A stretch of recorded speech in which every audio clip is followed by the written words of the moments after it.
যদি আপনি ফতুয়া নিতে গিয়ে যদি আপনি কারো ব্যাপারে নাম উল্লেখ করেন বা মাসলা মাসাইল জানার ক্ষেত্রে যদি আপনি কারো নামকে ওপেন করে দেন, তাহলে ওখানে আপনি করতে পারেন, এটা গীবত হবে না। যেমন হিন্দা হিন্দা আবু সুফিয়ানের স্ত্রী বিশ্বনবীর কাছে এসে বলছেন, ইয়া রাসূলুল্লাহ, আমি আপনার কাছে শিকায়াত নিয়ে এসেছি, একটা জিনিস জানতে চেয়েছি। কি জানতেছে বলো? বলছে, আমার স্বামী আবু সুফিয়ান, আমরা সংসার করছি, আমার স্বামী এত কৃপণ, এত কঞ্জুস, এত মাখুশি করছে যে আমাদেরকে ভরণ-পোষণ ঠিক মতন দেয় না, আমাদের অসুবিধা হচ্ছে।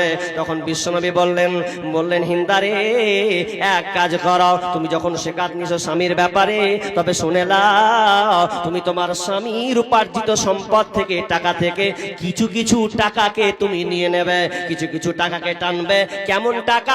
তোমার স্বামীর কাছে 500,000 টাকা আছে, সেখান থেকে 20 টাকা 50 টাকা যদি টেনে নাও, তাহলে সে টের পাবে না, বুঝতে পারবে না, কোনো ঝামেলাও হবে না। তো হিন্দাকে আল্লাহ শিখিয়ে দিলেন, হিন্দা তুমি এক কাজ করবে, তোমার স্বামীর সম্পদ থেকে কিছু মালগুলোকে টানার চেষ্টা করবে, যাতে ওই টাকাতে তোমার খাবার হয়ে যায়, ওই টাকাতে তোমার যেন চুরি হয়, ওই টাকাতে যেমন তোমার একটা শূন্য হয়, আর কিছু হয়, ছোটখাটো জিনিসগুলো হয়, তাহলে এগুলো তোমার দিয়ে তোমার সংসার চলে যাবে।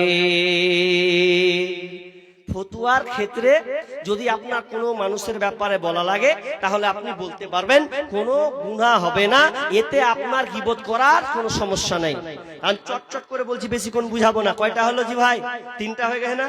নাম্বার 4 নম্বর গীবত করা যাবে ফাসিক ব্যক্তির প্রকাশ্য পাপ বর্ণনা করা যাবে। কোন ফাসিক ব্যক্তি?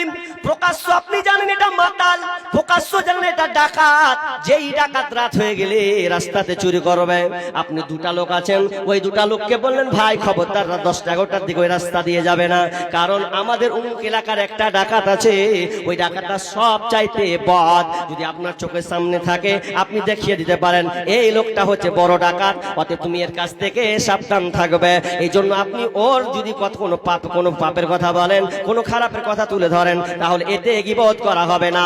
যেমন মাইসা রাদিয়াল্লাহু তাআলা বলছেন, আমরা আল্লাহ এবং আল্লাহ রাসূল আর আমি বসেছিলাম, তিরমিজি শরীফের হাদিস, এমন সময় একটা লোক চলে আসছে, লোকটা ভালো নয়। বিষ্ণু বলছেন, আয়েশা রে, যে লোকটা আছে দেখছো, এই লোকটা এত বদ, এত ডাকাত, এত নিকৃষ্ট টাইপের লোক, এই লোকটা থেকে তুমি সাবধান হও, সতর্ক হও, এটা বড় একটা ডাকাত। তাহলে বিষ্ণু মায়েশা সঙ্গে সঙ্গে যেন নিজেকে সংযত করে নিলেন, সামনে আসলেন, আসার পর আল্লাহ রাসূলের সঙ্গে সাক্ষাৎ করলেন, বসলেন, কিছু কথা বললেন, ভালো ব্যবহার করলেন, এরপরে লোকটা চলে গেল।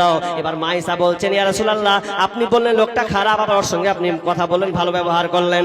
বিষ্ণু বলছেন, আয়েশা, লোকটা খারাপ, আমি তো খারাপ নয়, আমি তোর সঙ্গে সহনশীলতা দেখালাম, আমি তার সঙ্গে ভালো ব্যবহার করলাম। যদি ওর সঙ্গে আমি খারাপ ব্যবহার করি, হতে পারে সে প্রতিক্রিয়া আমাকে দেখাতে পারে, এই জন্য আমি সুন্দর ভাষাতে, সুন্দর ব্যবহারে তাকে বিদায় দিলাম। তার অত্র হাদিস থেকে বুঝতে পারলাম, সতর্ক করার কারণে যদি আপনি কাউকে বলেন, তাহলে আপনার গুনাহ হবে না।